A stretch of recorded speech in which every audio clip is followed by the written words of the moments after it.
너무나 부풀려진 수리기륭의 실상이라는 주제에 관한 내용은 다음과 같습니다. 성명학에서 이름의 근본인 소리, 뜻, 글자의 의미보다 앞서는 것은 없습니다. 그것은 이름이 이름의 본질인 뜻과 그 뜻을 나타내는 소리와 글자로 이루어져 있기 때문입니다. 이를 달리 표현하면 소리, 뜻, 글자, 이 세 가지가 없다면 이름이란 것은 존재할 수가 없습니다. 그래서 이름을 이루고 있는 가장 중요한 근본으로서 소리, 뜻, 글자는 이름의 삼위일체에 해당합니다. 따라서 장명시에는 무엇보다도 소리, 뜻, 글자의 의미에 가장 먼저 집중해야 합니다. 이 세 가지 기준이 조화를 이룰 때 가장 완성도가 높은 이름으로서의 의미를 가지게 되기 때문입니다. 모든 것의 본질인 뜻을 표현하기 위해서 소리와 글자가 나왔듯이 획수는 글자에 의해서 정해지고 존재할 뿐입니다. 따라서 뜻이 있어 글자가 존재하게 되었듯이 글자가 있어 정해져 존재하는 글자의 획수는 글자의 존재감에 속해 있을 뿐입니다. 그것은 글자 없이는 획수는 결코 존재할 수가 없기 때문입니다.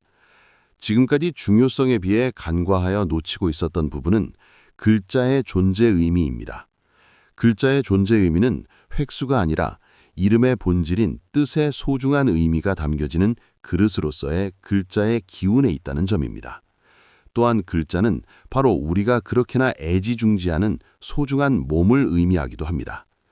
따라서 이름의 근본 중 하나인 글자, 그것도 글자의 기운이 아닌 글자의 획수에 의해서 발생되는 단순한 셈수로서의 숫자의 의미가 대표성과 상징성을 가지는 사격 수리로 둔갑되면서 한국의 성명학은 근본이 꼬여버렸습니다. 즉, 성명 3자의 세 가지 글자 획수를 가지고 중복이 되지 않게 각기 더한 결과 발생하는 네 가지 숫자인 사격 수리가 마치 이름의 근본인 양 절대적인 의미를 가지는 양 와전이 되었기 때문입니다. 그 결과 본말이 전도가 되었고 이름의 뜻도 없는 이름이 지천으로 지어지는 기형적인 장명풍토가 조성되었습니다. 글자의 획수와 관련된 이러한 기형적인 장명풍토는 삼라만상의 모든 이치가 수리로 이루어졌다는 논리에서 비롯된 것이지만 모든 이치가 수리에만 국한되는 것은 아닙니다. 진리성을 내포하고 있는 모든 것은 무수한 그물망으로 짜여져 있으면서 서로 상응하기 때문입니다.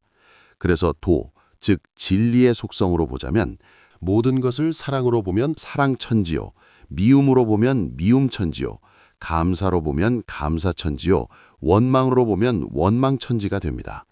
이는 수리 한 가지 논리만으로는 설명할 수 없는 영역이 존재한다는 뜻입니다. 삼라만상이 수리로 이루어졌다는 한 가지 논리만으로 모든 것을 본다면 다음과 같은 질문들도 떠올릴 법합니다. 하나님과 부처님의 존재는 무엇입니까? 음양오행과 십간십이지는 왜 있으며 필요한가요?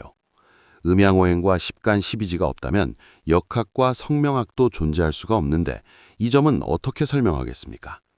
수리만으로 모든 걸 다 표현할 수 있다면 사람의 이름도 수리만으로 짓고 사용이 가능해야 합니다.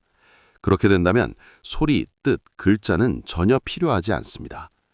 그러나 소리, 뜻, 글자 없이는 이름이 존재할 수 없다는 이 단순한 사실이 도대체 무엇을 의미하는지 모를 사람이 있을까요?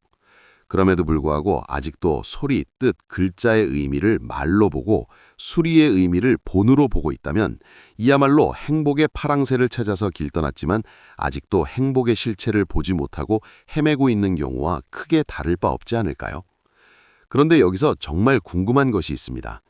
성명의 획수를 조합하는 방식과 그로 인해 생기는 수리들이 인생의 초년, 장년, 중년, 말년의 시기별로 기룡을 결정짓는 엄청난 의미를 가진다는 사격 수리로 변신하게 된 근거도 과연 절대적으로 정확무오한 것인지 냉철하게 살펴볼 필요가 있습니다. 지금까지 성명에서 성은 변하지 않는 상수로서의 의미를 가지고 있다고 보았습니다. 이 지점부터 다시 생각해 보아야 합니다. 동양사회, 특히 한국에서는 과거 문중과 집안의 의미가 절대적 의미에 가까울 정도로 컸던 그 당시의 지배 세력에게 성씨는 목숨보다도 더 중요한 의미를 가지기도 했지만 오늘날에 와서는 그것도 참으로 무상할 뿐입니다. 우리는 어떤 성씨를 타고났는지에 따라서 운명의 변화가 생기는 것이 아니라 어떤 부모님과 어떤 환경을 만났는지에 따라서 큰 영향을 받게 되므로 사실 성씨는 절대적이라고 할 정도의 엄청난 의미를 부여할 이유도 필요도 없습니다. 또 태어날 때 성씨는 우리가 선택할 수 없지만 출생신고 이후 성씨 변경으로 가능하며 이름은 부모님을 통해서 또는 계명을 통해서 직간접적으로 선택할 수 있습니다. 이 차이는 성과 명의 의미를 다시 보게 합니다. 또한 이름 없는 성씨만을 한번 생각해 볼까요? 역사상에 이름을 남기고 간 인물들이 모두 성씨는 있는데 이름이 없다면 어떻겠습니까? 개성과 존재감을 전혀 느낄 수 없는 황당함과 함께 이름이 가지는 존재감이 얼마나 크고 중요한지, 그리고 성과 명에서 무엇이 중요한지도 충분히 느낄 수 있습니다. 따라서 성명학에서 가장 중점을 두어야 하는 것은 당연히 이름입니다. 성씨가 아무리 중요하다고 해도 불변하는 진리의 비견별 정도의 존재감을 가지고 있다고는 도저히 볼 수가 없습니다. 우주 대자연의 영속적인 이치와 인간 영혼의 불멸성은 그 궤를 같이 합니다. 그래서 사람은 누구나 영원히 살고 싶어 합니다. 갈증이 해소되는 물이 있듯이 결코 죽지 않는 영원한 삶이 있기 때문에, 그리고 원래 영원히 사는 불멸의 존재이므로 자연이 당연히 영원히 살고 싶어 하는 것뿐입니다. 따라서 현재의 생에서의 삶은 일회성으로 끝나지만 이후 거듭되는 윤회의 삶을 통해 새로운 삶을 지속하게 됩니다. 태어난 곳, 부모, 성씨, 환경 등등은 매번 다 다를 수밖에 없습니다. 그러므로 일회성으로 사용하게 되는 현생에서의 성씨에 영속적이고 절대적인 의미를 부여하는 것은 지나친 비약이 됩니다.